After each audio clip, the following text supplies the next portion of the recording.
Baik, selamat datang di pembahasan soal bahasa Indonesia kelas 9. Oke, kali ini kita akan membahas soal mengenai teks laporan percobaan. Ya. Nah, ada yang tahu teks laporan percobaan itu apa? Nah, teks laporan percobaan itu adalah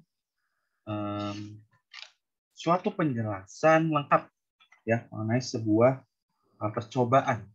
Ya, biasanya laporan percobaan itu dibutuhkan untuk menjelaskan dan menganalisis prosedur percobaan yang dilakukan dengan data yang diperoleh.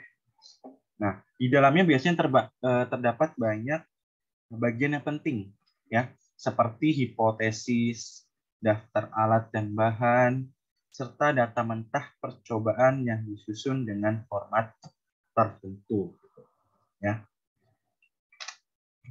Oke, kita mulai dari nomor pertama, ya. Nah, bahasa yang digunakan dalam teks laporan percobaan adalah A. Bahasa baku, B. Bahasa sopan, C. Bahasa ilmiah dan bahasa baku, D. Bahasa yang baik dan benar. Oke, ada yang tahu jawabannya apa?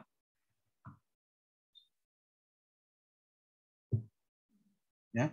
Yang pertama adalah A. Bahasa baku. Nah, bahasa baku ini adalah bahasa standar yang digunakan dalam karangan ilmiah ya, dalam karya ilmiah. Nah, itu ada kaidah-kaidahnya seperti sesuai dengan ejaan bahasa Indonesia yang disempurnakan atau EYD. Ya, kita harus lihat huruf kapitalnya, huruf miringnya, bentuk penyerapan kata asingnya, ya kan, penggunaan kata yang tidak tepat situasinya, pemotongan kata, kata-kata yang mubazir gitu. Itu ada yang bahasa baku. Nah, lalu yang kedua adalah bahasa sopan. Ya, bahasa sopan itu apa? Bahasa sopan adalah bahasa yang digunakan ketika berbicara dengan orang yang lebih tua dengan tujuan menghormati. Ya, ya.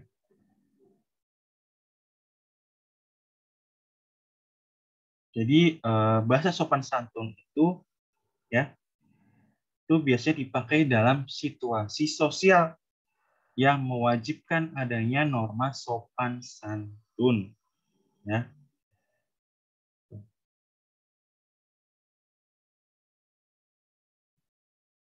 Lalu ada bahasa ilmiah dan bahasa baku. Sama ya, bahasa ilmiah apa?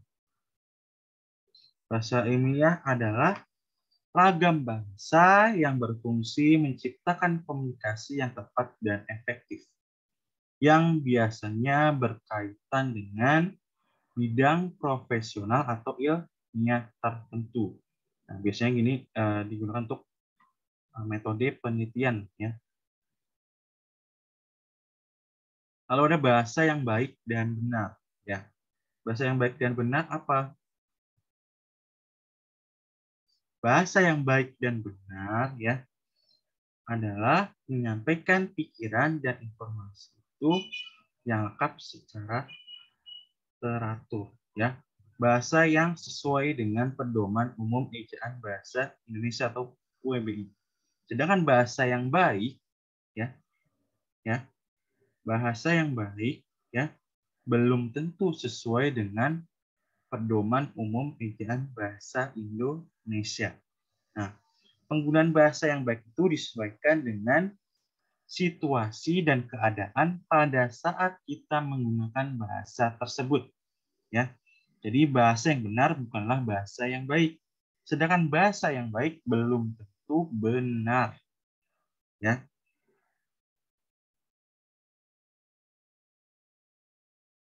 Jadi kesimpulannya apa? Bahasa yang baik adalah bahasa yang digunakan sesuai situasinya dan kepada siapa kita berbahasa. Sedangkan bahasa yang benar belum tentu baik untuk digunakan. Ya, meskipun sesuai kaidah bahasa Indonesia yang baik Ya, yang benar maksudnya. Nah, ciri-ciri ragam bahasa yang benar itu adalah penggunaan kaidahnya normatif, ya, menggunakan pola kalimat yang baku. Misalkan apa? Kami sedang menonton pertunjukan itu. Ya, bukan pertunjukan itu yang sedang kami tonton. Lalu ada apa? Adanya penggunaan kata-kata baku dan ejaan resmi sesuai ejaan bahasa Indonesia. Ya. Lalu ada penggunaan lafal baku dalam bahasa lisan. Ya. Lalu penggunaan kalimat secara efektif. Ya. Dia harus selain memperhatikan bagaimana ciri-ciri ragam bahasa yang benar, kalian harus paham laras bahasanya. Ya. Kalian harus paham laras bahasa yang digunakan sesuai situasinya. Ya. Itu. Ya. Jadi ragam-ragam bahasa itu banyak, ada ragam resmi, ya, ragam baku, ragam konsultatif, ragam santai, ragam akrab. Ya, kalau ragam resmi itu biasanya digunakan dalam komunikasi resmi seperti pidato, ya, rapat resmi dan rapat resmi dan jurnal ilmiah. Kalau ragam santai apa? Biasanya digunakan tidak resmi, ya, dan digunakan oleh orang yang belum tentu saling kenal dengan akrab. Lalu ada ragam akrab. Nah, ragam akrab itu adalah digunakan di antara orang yang memiliki hubungan yang sangat akrab dan intim, yang dekat intinya itu, ya. Lalu ada ragam konsultatif. Nah, itu digunakan dalam pembicaraan yang terpusat pada transaksi atau pertukaran informasi, misalnya di sekolah atau di pasar. Itu kalian ngomong dengan ragam bercakap dengan ragam konsultatif. Ada ragam beku atau frozen, yang bisa digunakan pada satu situasi hikmah ya. Jadi kalian harus paham betul bagaimana menggunakan bahasa yang baik dan benar dan memperhatikan laras bahasa ya. Gitu. Jadi yang benar adalah C ya, bahasa ilmiah dan bahasa baku ya. Jadi jawabannya C. Nah, nih. Kita lanjut ke nomor 2. Manfaat membuat laporan berisi alat dan bahan adalah A. Agar siapapun bisa mengulangi percobaan yang sudah dilakukan dan menegaskan hasil yang dinyatakan. Yang B. Memberikan informasi. Yang C. Sebagai syarat dalam membuat laporan percobaan. Dan yang D. Memberikan pengetahuan. Yang betul adalah apa? Yang A ya, agar siapapun bisa mengulangi percobaan yang sudah dilakukan dan menegaskan hasil yang dinyatakan. Ya.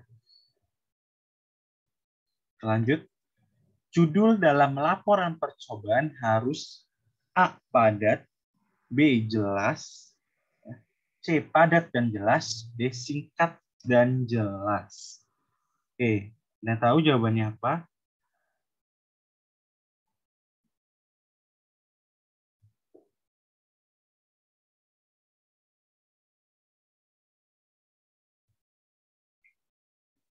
Anda tahu jawabannya apa?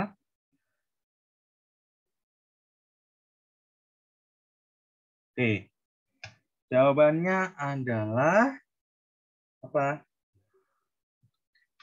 C ya, padat dan jelas. Ya.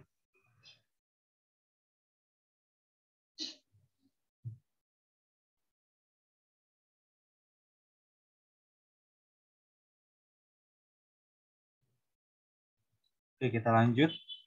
Menentukan permasalahan yang diteliti adalah A. Tujuan penelitian, B. Manfaat, C. Langkah, D. Fitur.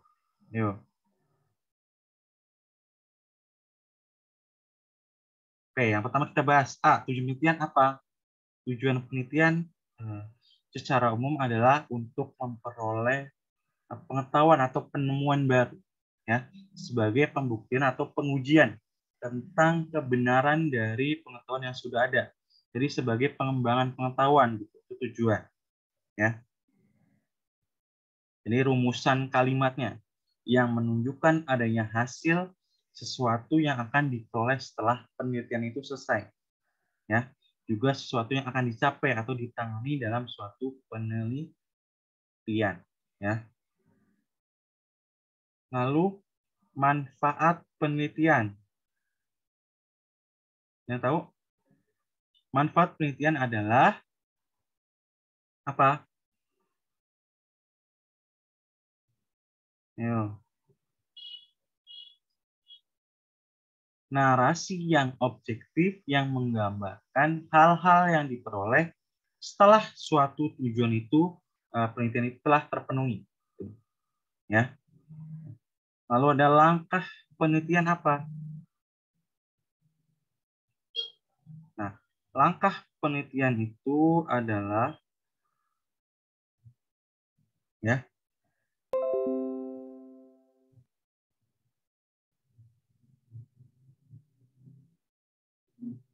prosedur ya. Prosedur ya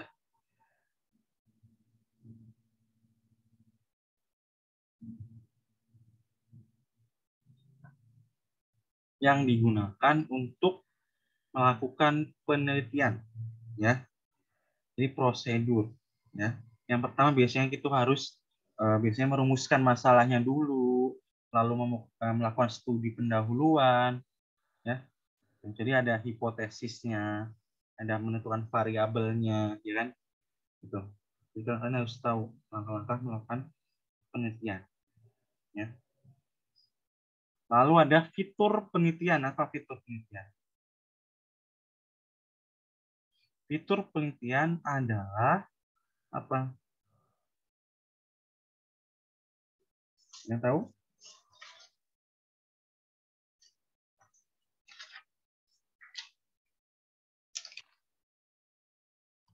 Jadi fitur penelitian itu adalah apa? Yo, karakteristik yang terdapat di dalam penelitian gitu, ya. Fiturnya. Misalkan kalian menemukan peralatan elektronik, biasanya fiturnya apa? Ada televisi, radio, ya kan? Ponsel dan lainnya. Nah, sedangkan di laporan percobaan ini menentukan permasalahan yang diteliti adalah titik penelitian. Jawabannya apa?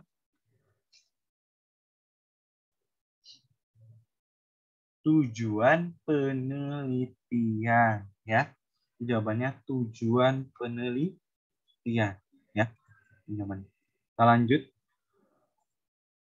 Laporan disusun berdasarkan A. Kaidah ilmiah, B. Kaidah kebahasaan, C. Laporan percobaan, D. Kaidah yang disempurnakan. Yuk, kita bahas ya.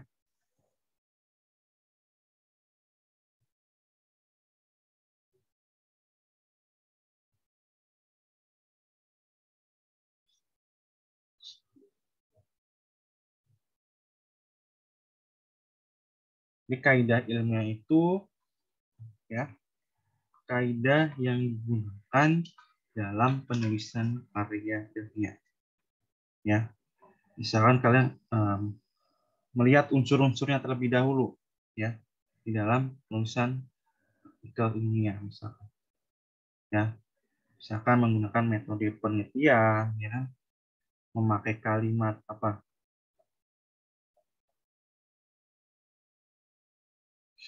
Memakai kalimat yang efektif ya, berkohesi itu adalah salah satu ciri-ciri atau kaidahnya ilmiahnya itu ya.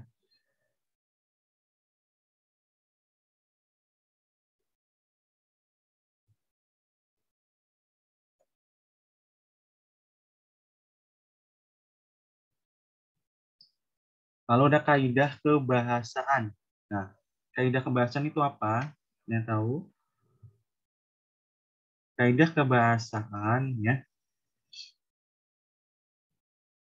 adalah kaidah atau aturan yang digunakan dalam membentuk kata dan kalimat. Ya, ya. Misalkan kalian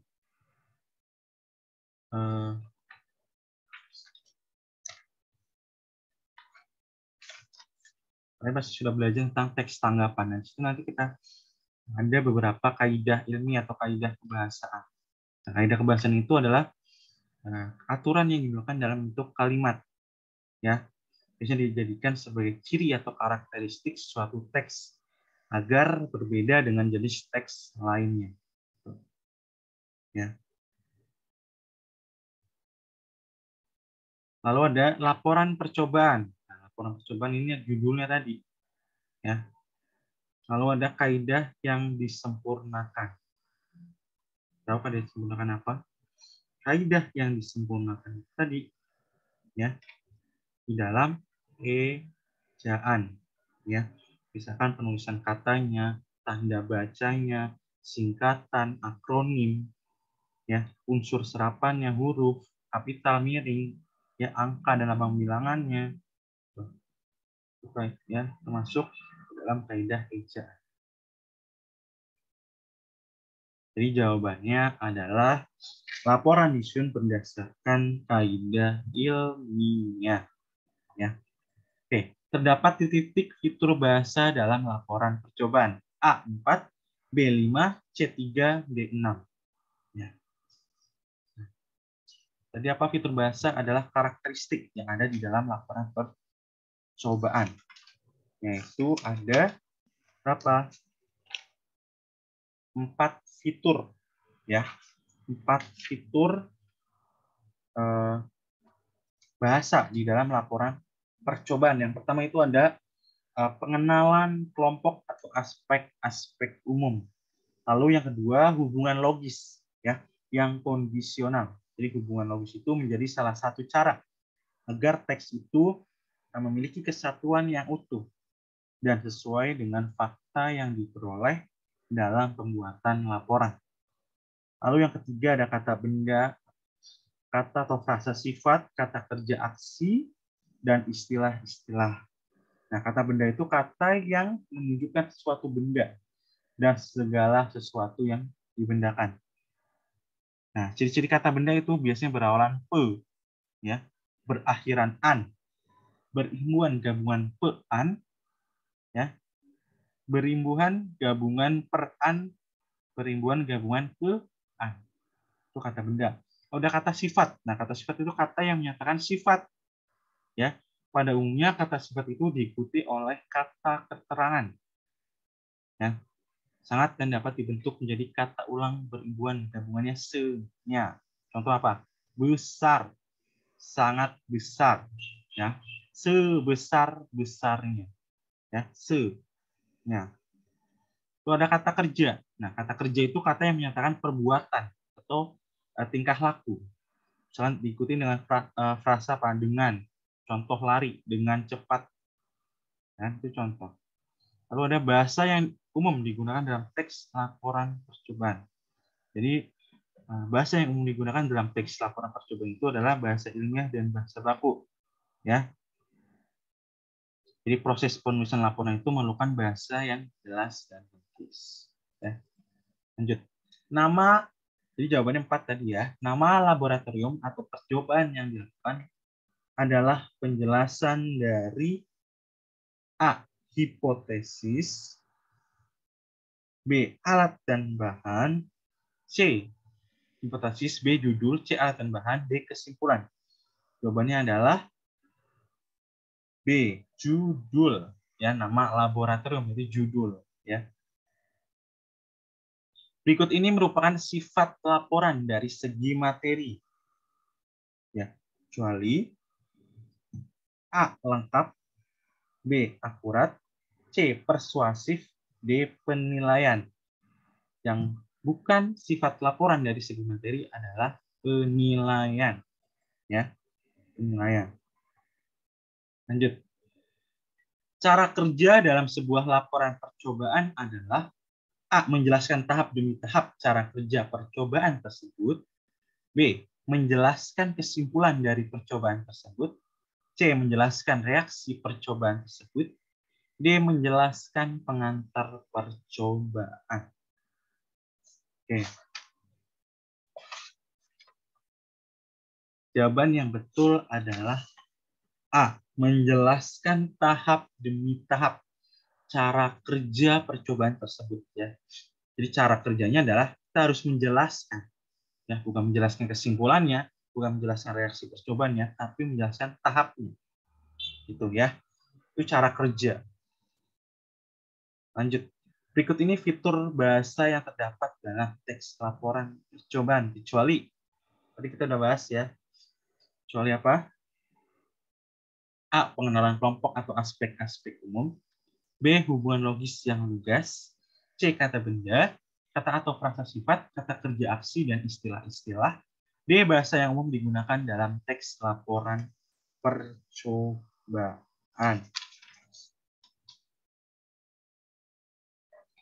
Jadi jawabannya adalah B. Kecuali hubungan logis yang lugas.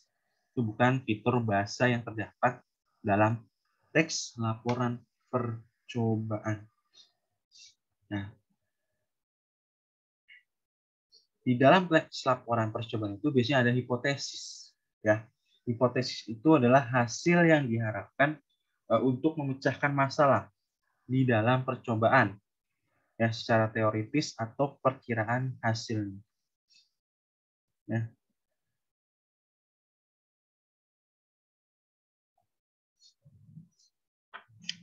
Baik, sampai sini pertemuan pembahasan soal kali ini. Kita akan ketemu di pembahasan soal selanjutnya. Terima kasih.